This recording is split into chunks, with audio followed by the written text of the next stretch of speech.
I didn't realize something was wrong until the day nothing went wrong, and I still felt exhausted. I was sitting in my car, engine off, staring at my own reflection in the windshield, wondering why peace felt unfamiliar. That's when it hit me. I wasn't tired from life, I was tired from myself. Before we begin, please support MindShift Stories by subscribing, liking the video, and leaving a comment. Your support helps us continue sharing meaningful stories with the world. Most days back then looked fine from the outside. I worked a steady job, lived in a decent apartment, paid my bills on time. I followed routines so tightly that they almost felt like rules I couldn't break. Wake up early, scroll through my phone, rush to work, push through the day, come home drained, repeat.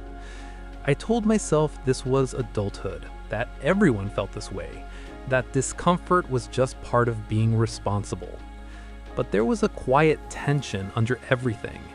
Not loud enough to panic me, not sharp enough to stop me, just enough to keep me constantly on edge. At work, I was known as reliable, the guy who said yes, the guy who stayed late, the guy who didn't complain. I wore that identity like armor. I remember thinking, if I'm useful, I'll be safe. If I don't cause problems, I won't lose anything. I didn't question where that belief came from. I just lived inside it. My phone buzzed constantly. Messages I felt obligated to answer immediately. If I missed a call, guilt crept in. If someone sounded disappointed, even subtly, my chest tightened. I replayed conversations in my head at night, wondering if I'd said something wrong. I thought I was being considerate, mature, kind, but something about it felt off. One afternoon, a coworker asked me to take on a task that wasn't mine. Again. I smiled and said, "Yeah, sure," before my brain even caught up. As I walked back to my desk, I felt that familiar heaviness settle in my shoulders. I remember thinking, why did I agree to that? Then immediately, because that's just who you are. That answer bothered me more than the task itself. Around that time, small things started standing out. Not big moments, just quiet ones. Like how irritated I felt when people didn't appreciate my effort, or how resentful I became when no one noticed how much I was giving, or how drained I felt after helping someone, even though I'd volunteered. I told myself I was just tired. But one evening while washing dishes, I caught myself rehearsing an argument in my head, an argument that probably would never happen. I was defending myself against someone who hadn't accused me of anything. I stopped mid-motion, hands still underwater. Why am I always preparing for conflict that isn't here? That question lingered longer than I expected. A few days later, I met an old friend for coffee. We hadn't talked in years. The conversation was easy at first, catching up, laughing about things that used to matter more than they should have. Then he paused and said something simple. "You seem tense." I laughed it off, just busy. He nodded but didn't push. A few minutes later, he added, "You know, you don't have to carry everything so tightly." I don't know why that stuck with me. Maybe because he wasn't criticizing me. He wasn't trying to fix me. He just noticed. On the drive home, his words echoed in my head. Carry everything so tightly. That night, I couldn't sleep. I kept thinking about all the habits I'd built over the years, the ones I never questioned because they were praised. Being available, being agreeable, being self-sacrificing. What if those weren't strengths anymore? The discomfort grew slowly after that, not dramatically, just enough to make me aware. I started noticing how often I ignored my own needs, how quickly I dismissed my feelings, how easily I justified staying quiet when something bothered me. I remember one morning standing in front of the mirror, adjusting my collar, thinking, who am I doing this for? And I didn't have an answer. The turning point didn't come from a breakdown or a confrontation. It came from a small decision that felt almost insignificant at the time. Someone asked me for a favor.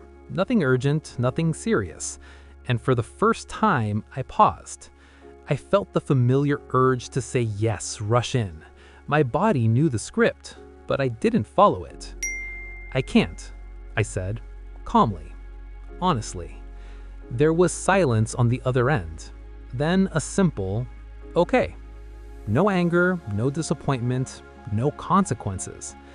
I sat there afterward, heart racing, waiting for something bad to happen. Nothing did. That moment stayed with me, not because it was dramatic, but because it exposed something I hadn't considered. I had been living as if saying no would collapse my world. It didn't.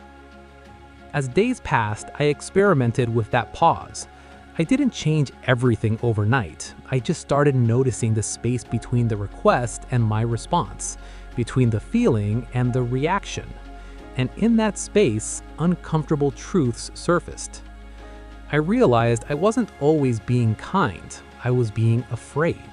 Afraid of conflict, afraid of being disliked, afraid of being seen as difficult. Some of my good habits were actually coping mechanisms I'd outgrown. That realization was unsettling. It challenged the identity I'd built for years. If I wasn't the always available one, who was I? At first, guilt followed every boundary. I remember lying in bed thinking, did I let them down? Was that selfish? But slowly, something else appeared alongside the guilt. Relief. I had more energy, more clarity. Conversations felt lighter when I wasn't silently keeping score. I noticed how some relationships adjusted naturally, while others faded quietly. That hurt more than I expected. There were people who only knew me as the version that never said no. When that version disappeared, so did they. Not in a dramatic way, just fewer messages, longer gaps. Eventually, silence. For a while, I wondered if I'd made a mistake, if unlearning those habits meant losing connection. But then I noticed something else. The people who stayed didn't need me to perform. They didn't punish me for honesty. They didn't withdraw when I showed up differently. That contrast taught me more than any advice ever could. Internally, things shifted too. I became aware of how often I judged myself for resting, for choosing ease, for prioritizing my mental space. I remember thinking, why does peace feel like laziness? And the answer came quietly, because I had confused struggle with worth. That was the hidden truth I hadn't wanted to face. Somewhere along the way, I learned that being hard on myself meant I was responsible. That exhaustion meant I was doing enough. That discomfort was proof of value. Unlearning that wasn't a single moment. It was a series of small, uncomfortable choices. Saying no, letting someone misunderstand me, sitting with the anxiety instead of fixing it immediately. I started noticing my internal language, how often I told myself to push through, how rarely I asked what I actually needed.